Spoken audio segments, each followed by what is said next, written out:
It's a beautiful day in the neighborhood. Reaction Beanie Yo 103.3. Day in the neighborhood. My brothers and sisters, we back for another one, y'all. We are back for another one once again, baby. And if you're new to the channel, man, hey, go on hit that subscribe button, join the fam, and come fuck with us on the daily. Now, about to go back to a channel that we all know and love for this crazy video, and that is Coffeehouse Crime. And check the title of the video, y'all. The 12-year-old who became a triple murderer. The Richardson family. 12-year-old, bro. Triple murderer. I'm thinking she more than likely probably killed one of her siblings, like brother or sister, and more than likely her parents type shit. I don't know, but we finna see. But before we see, my people, y'all know y'all got to get whatever you might need. Get what you need, man. We finna get into another one once again, baby. Y'all got what y'all need, bro. Y'all ready to go? Then let's fucking go. In April of 2006, the small town of Medicine Hat woke up to some terrible news. 3 members of the Richardson family had been murdered, with their second child missing. Now, we all hold our own perceptions of what a spree killer looks like, and nobody expected that the family's young, innocent daughter could be in on this terrible crime. But as you will soon discover, there were many awful thoughts and motives unfurling behind the eyes of this child. This case is a strange one to say the least. It features the internet from the mid-2000s, an extremely questionable romance, and apparently 300-year-old werewolves. Good morning, good afternoon, or good evening, folks. My name is Adrian, and welcome back to another video by Coffeehouse Crime.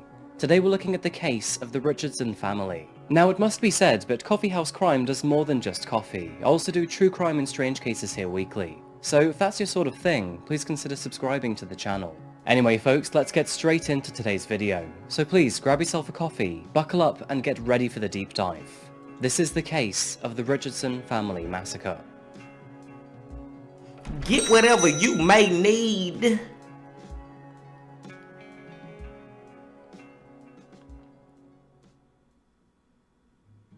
Coffeehouse Crime is no stranger to Canada, as several of our stories are from this country, and today will be no different. We're zoning in on the small city of Medicine Hat, located 200 miles or 300 kilometers southeast of Calgary. Dubbed Canada's sunniest city, Medicine Hat is a clean and affluent area. And in true Canadian fashion, when I started researching this city, the first thing to appear on the map was the local Tim Hortons. Medicine Hat is a bustling community, popular with young budding families, has an outdoor-centered lifestyle, and has plenty of natural beauty and things to do. And one of those families fortunate enough to enjoy all this town has to offer was the Richardson family, comprised of parents Deborah and Mark Richardson, their 8-year-old son Tyler, and 12-year-old daughter Jasmine. The family were described as the epitome of an average family, and in 1990, Deborah and Mark met at their local gym club in Ontario. They both attended the gym's weekly classes, one of which helped people with substance abuse. Unfortunately, Mark had previously suffered from an addiction to illegal substances. But by the time the pair had met, they were both sober and moving on with their adult lives. And after relocating and buying their first home together in Medicine Hat, they welcomed their first child, Jasmine. 4 years later, and her little brother Tyler followed. The small family lived peacefully in their modest home in Medicine Hat. Both children were healthy and well loved, and Jasmine and Taylor excelled in their education. And in fact, at the age of 11, Jasmine was already considered an honor student. She was young, pretty, and had an infectious smile, a trait many said she had inherited from her mother. Now unfortunately, this is where our story begins to nosedive slowly. As with many teenagers, but Jasmine's personality began to change as she reached her teenage years. Where she began the second decade of her life as a smiling, church-going honor student, things quickly started to change after she found the world of the internet.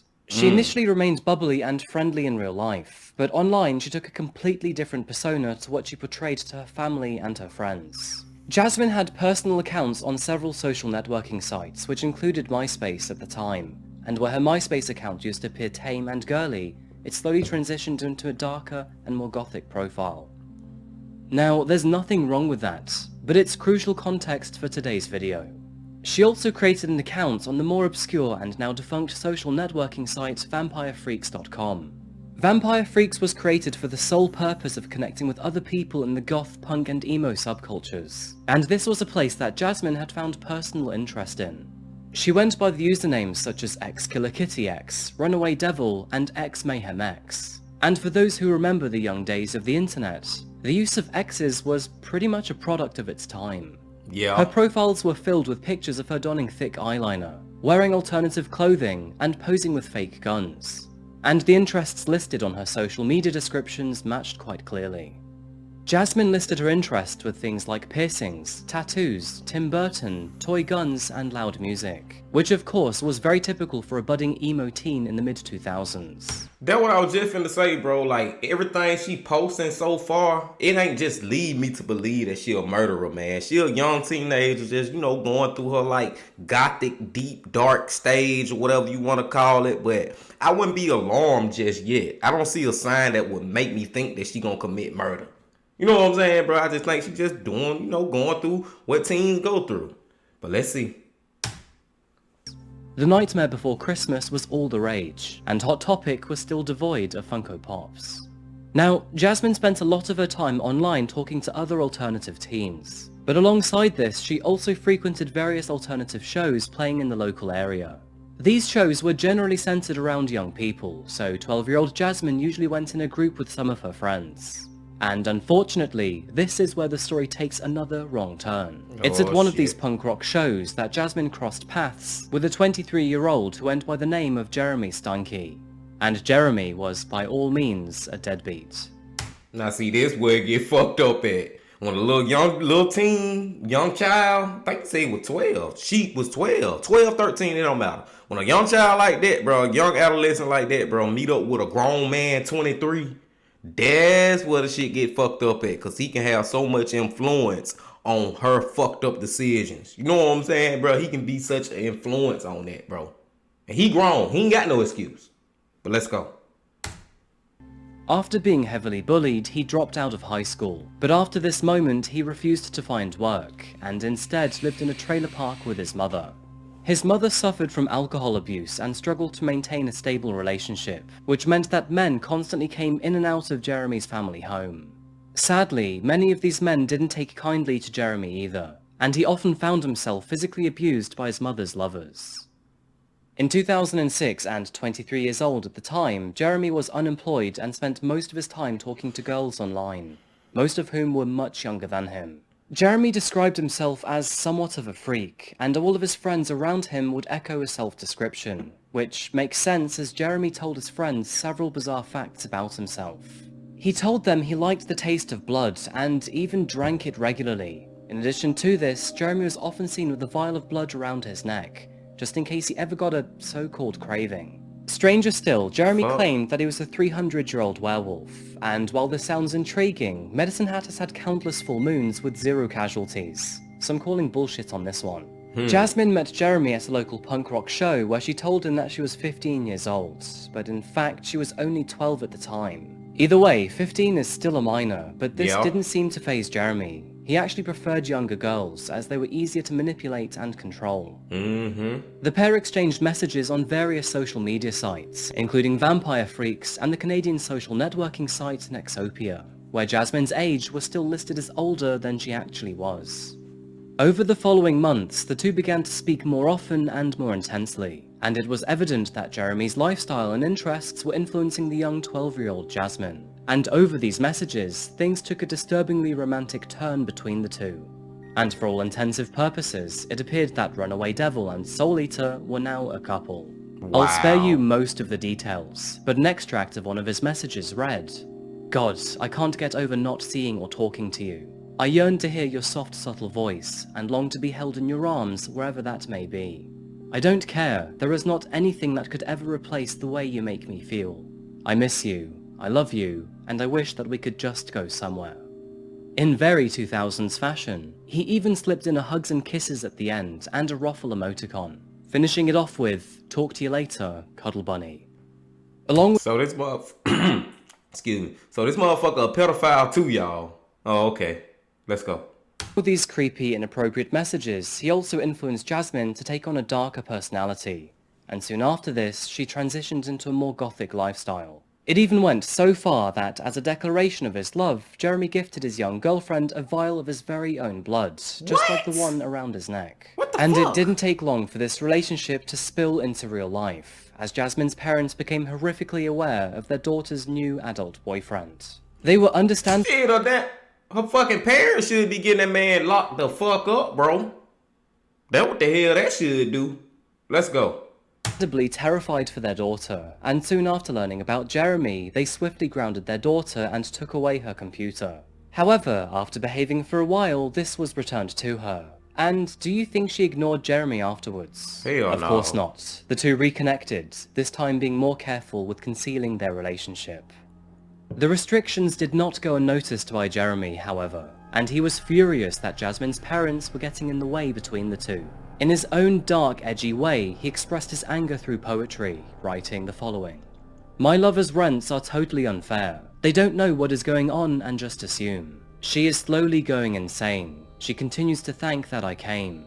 Their throats I want to slit, they shall pay for their insolence. Finally there will be silence, their blood shall be payment. This notion that the pair could not be together while Jasmine's parents were in the picture was echoed by both her and Jeremey. They would joke about somehow getting rid of them and living together indefinitely, and this was reflected in one of Jasmine's messages. In her message she said, I miss you more than killing people. Can we get together and kill people?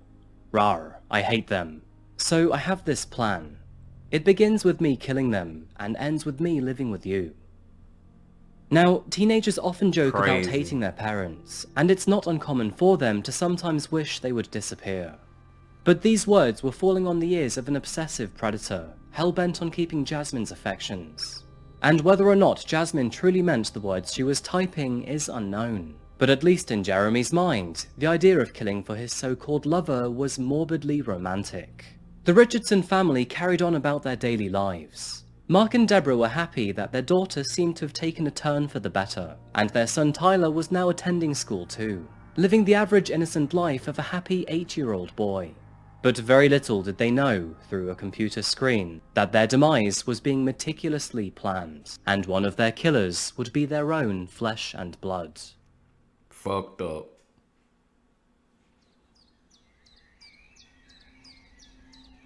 On the chilly spring day of April 23rd, 2006, the suburban neighbourhood of Southview was enjoying a sleepy Sunday. Many families were going about their daily routines, and with it being a Sunday, the kids were out to play. This included one young boy who headed out to play with his friend Tyler, but upon knocking on the door of number 304, only silence responded. This struck the boy as strange. Not only were the Richardsons always home on Sundays, but the car was on the front drive too. So in a very expected, curious manner, the boy left the porch to peer through the window to his left, which looked into the home's basement. And upon peering into the dimly lit room, he could see the silhouette of a person lying on the floor. And concerningly, the body was not moving. Knowing that something was wrong, the boy rushed back home to tell his mother what he had seen, and in response she called the police to conduct a wellness check on the family. After arriving at the residence, it became clear to authorities that something awful had happened. The door was unlocked, and the house was eerily silent. Police... Bruh, okay, at this point, we already know that the daughter is the, you know what I'm saying, she the one who killed her family and shit. But I'm wondering how right now. Like, how in the hell did a little 12-year-old girl overpower a whole family and kill them? Other than a gun, bro? Unless she had a gun and shot them, I really don't see no other way, bro. Nah, I don't know. Let's just see. Let's see.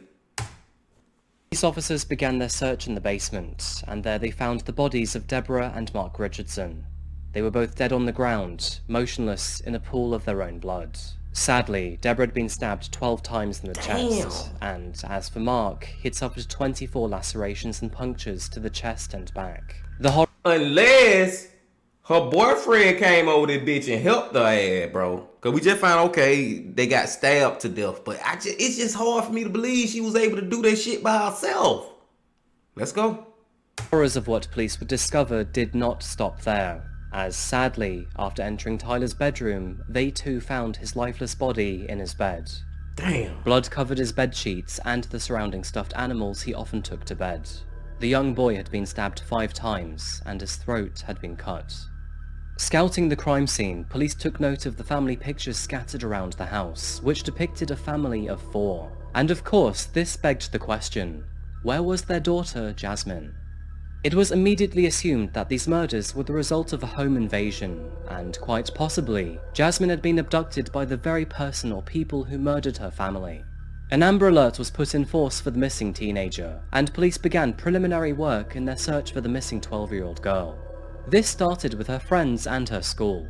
Authorities were given access to Jasmine's school records, which included her locker, but what they uncovered inside suggested an entirely different scenario. Oh, shit. Amongst her school supplies and books, authorities found a drawing, a stick figure comic portraying a family going for a walk.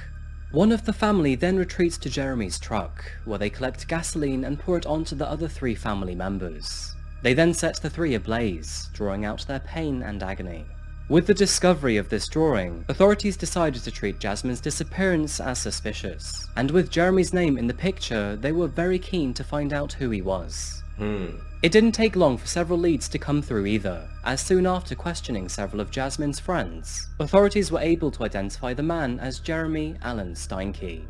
They told of how he doted on her and did anything to keep her attention, and to make things even more concerning, they were even able to tip authorities that Jasmine had often talked about killing her own parents. Following these tips, combined with a trail of digital evidence, including messages, emails, and chat logs, investigating officers were able to theorize a very harrowing motive. The news of the suspected killer couple hit the headlines far and wide, and the small community of Medicine Hat was uproared in shock and disgust. This publicity would be the couple's downfall, as shortly after this, they were spotted at a gas station less than 100 miles away. They had spent the last 24 hours chilling with friends, all of whom were entirely unaware of their evil actions. Or at least they didn't take them seriously. I say this because Jeremey and Jasmine were actually laughing about how they had just killed her family, and even shared accurate details about how they had done it. They all thought this was some sort of sick joke, but after seeing newspaper headlines, those friends informed the police immediately, and eventually, Jeremy's truck was successfully tracked in a field where the pair had spent the last night together. After fully surrounding the truck, authorities arrested both Jasmine Richardson and Jeremey Steinke on suspicion of triple murder. The pair seemed unbothered by the news, and only annoyed. But with the 2 now in custody, officers could thoroughly interrogate them and hopefully learn about what exactly happened on the night of April the 22nd. And it didn't take long for them to start talking. It appears that neither of their love was strong enough for the other, as Jeremey confessed that Jasmine had begged him to help get rid of her parents by any means necessary, and since he would supposedly do anything to keep her, he agreed. In parallel to this, Jasmine quickly threw Jeremey under the bus by describing him as the sole perpetrator of the crime. Wow. She claimed that she was only hypothetically talking about killing her family, thought it all to be a joke, and never intended to follow through with the plan. But Jeremey... You see how quick a little young child will switch up on you real quick? And I knew it, bro. I said, hold on, bro. He had to been in on this shit, bro. Ain't no way in the hell she did this shit by herself. But now she's switching up now. She's switching up now that them police on their ass. Jeremey's claims seemed to check out better than Jasmine's own version of events. And all of this was backed up by a long digital trail of evidence showing that the pair had both stuck to their plan. And of course, there was one big question that everyone wanted to know. What precisely was their conniving scheme? It all started on the night of April 22nd. Jasmine secretly let Jeremey into the house under the cover of night. She then quietly retreated upstairs while Jeremey made his way to the basement. And here, while Deborah was doing the laundry, he found her. Taking a 6-inch folding knife in hand, Jeremey launched himself onto Jasmine's mother, stabbing her multiple times in the chest. But this altercation did not go unnoticed, and in the process, Mark awoke to hear his wife screaming for help. He hastily ran towards the basement, and when he got there, he was met with the sight of his wife on the floor and a strange balaclava-wearing man standing over her. The pair began to wrestle as Mark tried to steal the knife from the intruder, but sadly he failed in this task, and the fight ended with Mark receiving multiple stab wounds to his chest and back. Tragically, as he lost consciousness, he could only mutter one word to Jeremey, a question, and that was why. Why? Jeremey replied with a harrowing and heartbreaking answer, because your daughter wanted it that way. Wow. Mark passed away shortly after this. As all of this was happening, Jasmine was upstairs in her room. It was planned that during this time, she would take the life of her own younger brother, who was sleeping soundly in his bedroom. Now, Jeremy's and Jasmine's version of events differ quite significantly here. Jeremey claims that Jasmine had killed her brother all by herself, and that he had nothing to do with it. But Jasmine, on the other hand, testified that after struggling to kill him with her own hands, Jeremey encouraged her to take the knife on her own little brother. Jasmine eventually admitted to stabbing her brother, but apparently it was only once, and weakly if you could use that word to describe it. It was evident, however, that Tyler had been stabbed a total of 5 times with a deep laceration to his throat. Jeremey then left the house, leaving Jasmine all alone in the home with her now deceased family, and shortly after this she then hailed a taxi to Jeremey's trailer. During court proceedings, the taxi driver described how the young girl he had picked up was unfazed. She cheerfully greeted him as if nothing seemed out of the ordinary, and certainly not like a child that had just lost her entire family. I know, right? Once reunited, the pair spent the next 24 hours together, and during this time frame, they expressed a severe lack of remorse. They were spotted cuddling and kissing in a restaurant before visiting friends and bragging about their actions, and even after their arrest, their atrocious behavior continued. Strangely enough, but the pair were given permission to send letters to each other. Maybe this was for authorities to see if they could find any more clues out of what they were saying to each other. And of course, between these letters, Jeremey asked Jasmine to marry him. Now the two are clearly as crazy as each other, because Really? You worried about getting married, bro? Right now? That's what's really on your mind? See, bro, both of them ain't got no remorse, bro. Both of them ain't got no remorse, bro. Lock both of their ass up for life. Jasmine accepted his proposal. And remember, this was after Jasmine claimed that Jeremey was the sole murderer of this crime. I know, right? Disgusting side notes aside, but 1 year later, in June 2007, the pair was separately put on trial for the murders of the Richardson family. Since Jeremey was an adult, he was put under the full force of the law. His defense argued that he was a weak-willed, immature man with low self-esteem, and his history of abuse at the hands of his mother's lovers was to blame for his actions. His defense also argued that Jeremey was desperate for affection and wanted the innocent love of a 12-year-old to fill the void left in his childhood. Even his own friends testified he would have done anything to keep her affection. Needless to say, being weak-willed and having low self-esteem is hardly an excuse to murder 3 innocent people, or be a groomer. And rightfully so, Jeremey was given 3 life sentences for the murders he had committed. Thank you. He will be eligible for parole after serving 25 years. Due to Jasmine's age at the time, she was kept anonymous throughout her trial, and all court proceedings only referred to her as JR. But with the long trial of digital clues left before the murders, and her actions both before and after the fact, Jasmine was also found guilty of murdering her mother, brother, and father. Her lack of remorse was evident, and how she conducted herself when giving her testimony expressed a severe lack of empathy. To add to this, she was even caught smiling when describing how her own family died. This is where things get a little tricky, but due to her age, the maximum penalty she could possibly receive under Canadian law was only 10 years. What? Not only that. What? Oh, hell no. I'm glad I don't live in Canada, man. God damn, bro. I mean, I ain't trying to diss Canada like that or nothing. I mean, some of y'all might live in Canada too. I'm just saying, bro. Y'all need to change that law. They need to change that shit. Just because she 12-year-old and she murdered 3 people. 3 people. Her family members. The maximum sentence, all she can get is 10 years? What? She 12, y'all. She'll be out when she 22. Are you fucking kidding me? But those 10 years also include psychiatric care, a shared home, and monitored living, all of which are not taken behind bars. And in fact, while serving her time, she was eventually paraded as a model example of rehabilitation. Through therapy and detachment from Jeremey, she began to express a genuine remorse for her actions, and those responsible for her care were confident she would never reoffend again. Justice Scott Brooker expressed his hope that Jasmine was now a changed person. He stated, "I think your parents and brother would be proud of you. Clearly, you cannot undo the past. You can only live each day with the knowledge you can control what you do and how you behave each day." For the last 5 years of her sentence, Jasmine attended Mount Royal University in Calgary under a new name to reintegrate into society. She was released in 2016 and since then has continued to live amongst the public. On the other hand, Jeremey still resides behind bars, which is probably for the best, as the man was clearly a predator even before becoming a murderer. The sentencing in this case is often a point of contention. There's a mantra that many argue about when discussing this story. If you're old enough to do the crime, then you're old enough to do the time. Exactly. And although many believe that Jasmine should have received much more time behind bars, she was just a child who had been manipulated by a deranged man. Since Jasmine remained out of trouble for 5 years after being released, her criminal record has been expunged, meaning Wow. no trace of her previous crimes exist on her criminal record. Wow. She likely goes by an entirely different name now too, free to live her life without any limitations.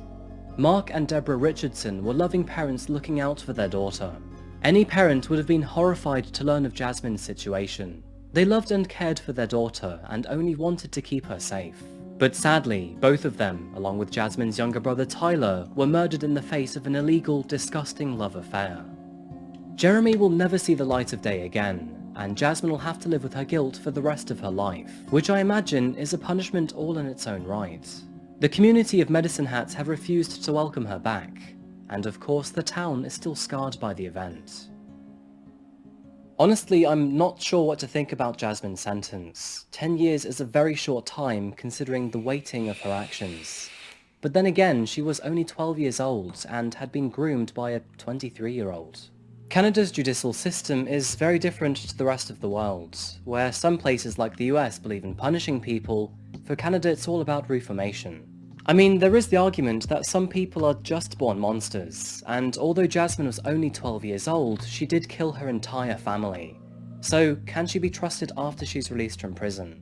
Honestly, I am really on the fence with this one, as there are arguments both for and against this early release. So, what are your thoughts on this case? Anyhow, I'm going to wrap this one up, folks, so thank you so much for watching another video. Bro, I got quiet at the end, y'all. I really got quiet because I'm just in disbelief.